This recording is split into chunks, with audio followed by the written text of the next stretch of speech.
Tennessee falls at home to the number one team in the country, the Georgia Bulldogs, 38-10 with Josh Ward from Josh and Swain. I'm Vince Ferrara. What a start for Tennessee. First play from scrimmage for the second time this year. Tennessee gets a big, long run, touchdown run from Jalen Wright. And suddenly this place had some juice, decibel levels, like record levels here at Neyland Stadium. And you thought, okay, who saw this coming? And then it was all Georgia after that. What do you make of this one, Josh? Well, I guess Georgia has kind of made it a trend of giving up an opening drive touchdown. Mm-hmm. They've been doing it this season. Yep.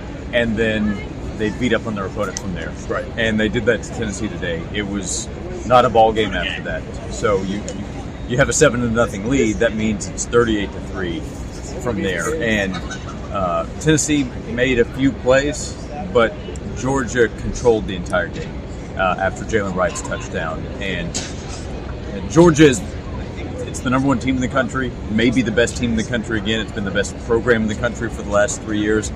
The game was really a reminder of the gap that still exists. And Tennessee had a tremendous 2022 season. The program, I think, is in good shape. But the program needs a lot of work, like most do, if they want to be where Georgia is. And this was a reminder of where the best team is and how far Tennessee has to go. Yeah, and guys were asked in the post game, hey, how does Georgia team compare to others? And I think Aaron Beasley said it right. Well, maybe they're not quite as talented as other Georgia teams, but they play together, they play smart, and they play fundamentally sound. And this was their first fumble of the season lost all year. They don't commit penalties. They generally don't turn the ball over. They just help they tackle well, which is something that Tennessee is still struggling at.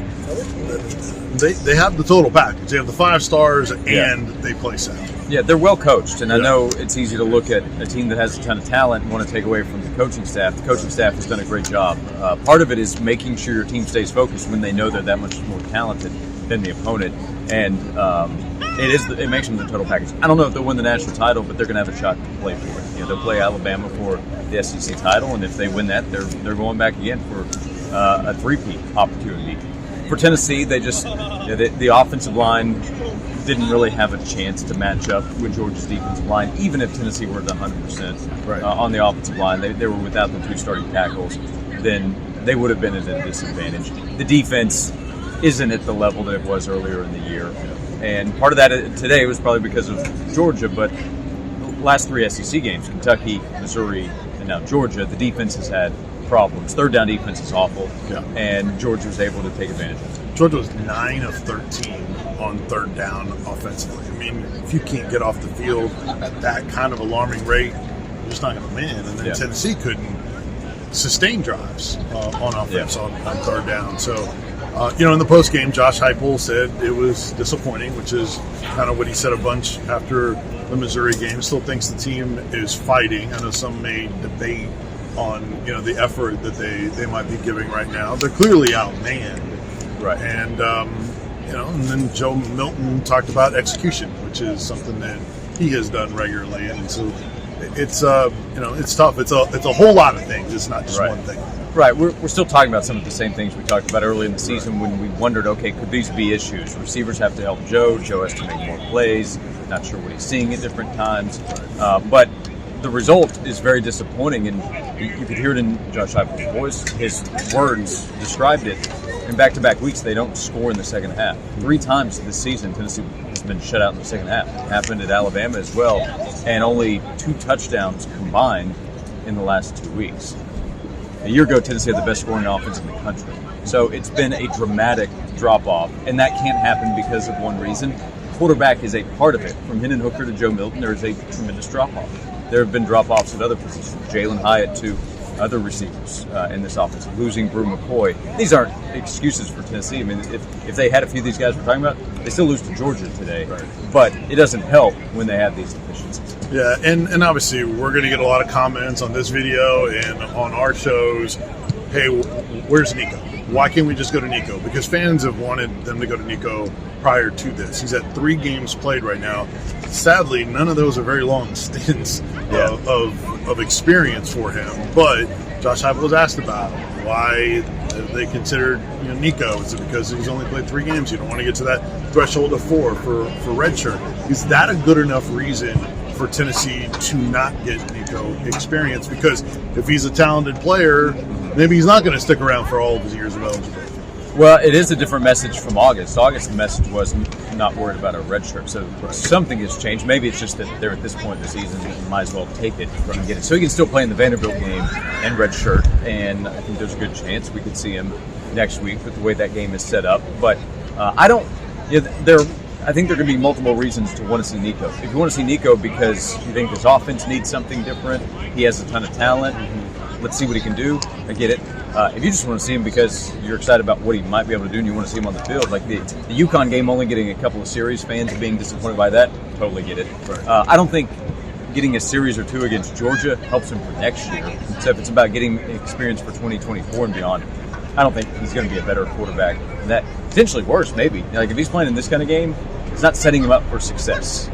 Realistically, so but like a lot of it is just fan frustration. Right. And if you're watching this kind of product, then Tennessee's lost 4 games, 8-4. If they win next week, it's pretty good. And the 4 losses, they've all been ugly. They've all been at least the Alabama second half was ugly. The first half was good, but Florida, Missouri, Georgia were just brutal games for fans to sit through. So that leads to frustration, which leads to I want to see something different, and that's totally understandable.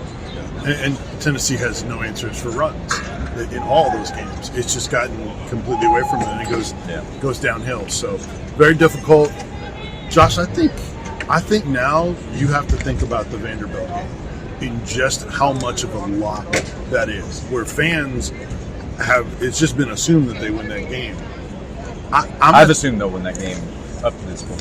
Yeah, is that changed at all? Because it has for me. Well, I assume Tennessee will win if this team is not checked out and they do come out and say, no, we need to finish on a high note. We need to finish out strong at home, get to 8 wins, secure a solid bowl game. Because if you lose this one, you'll probably drop off in that area as well. Just be humiliated to lose to Vanderbilt. So if the players say, no, we're finishing strong, then they will win the game. But if they're hanging their heads and they're disappointed from the Georgia game and the way the last 2 weeks have gone, and they're saying, what does it matter at this point? Then you're running into a problem, if only a few players say that. So they need to lock in. They're a much better team than Vanderbilt, yes. But we've seen worse teams beat better teams all the time, every single week in college. Yeah, so again, not predicting at this point, but it's something to consider. Even though for some, they're their name, we're our name, and you don't want to even think about it. But man, Tennessee, no reason why they shouldn't take care of business. Yeah. But, all right, so Tennessee falls to Georgia, 4th loss of the year for Tennessee, 7-4 regular season finale. Right back here, 3:30 next Saturday against the Vanderbilt Commodores, and then let's see in terms of bowl projections how much this game impacts them. For some of us that are hoping for a Florida bowl game, hopefully they can stay in position or get back in position before it's all said and done. You can hear Josh and Swain each weekday from noon until 3. They'll have plenty of discussion about this game and then what it all means moving forward. Of course, Sunday Sports Sound Off with Jimmy Himes and Tim Irwin from 8 to 10 a.m. on Sunday. And then John Wilkerson and I will have Sports Talk from 6 until 9. And then the Eric Haynes Show from 9 a.m. to noon. Then in the afternoon with Tyler and Will as well. All right, that'll do it from Neyland Stadium. Josh, appreciate it. Have a great weekend. Thank you. All right, that's Josh Ford. I'm Vince Ferrara. Thanks for watching.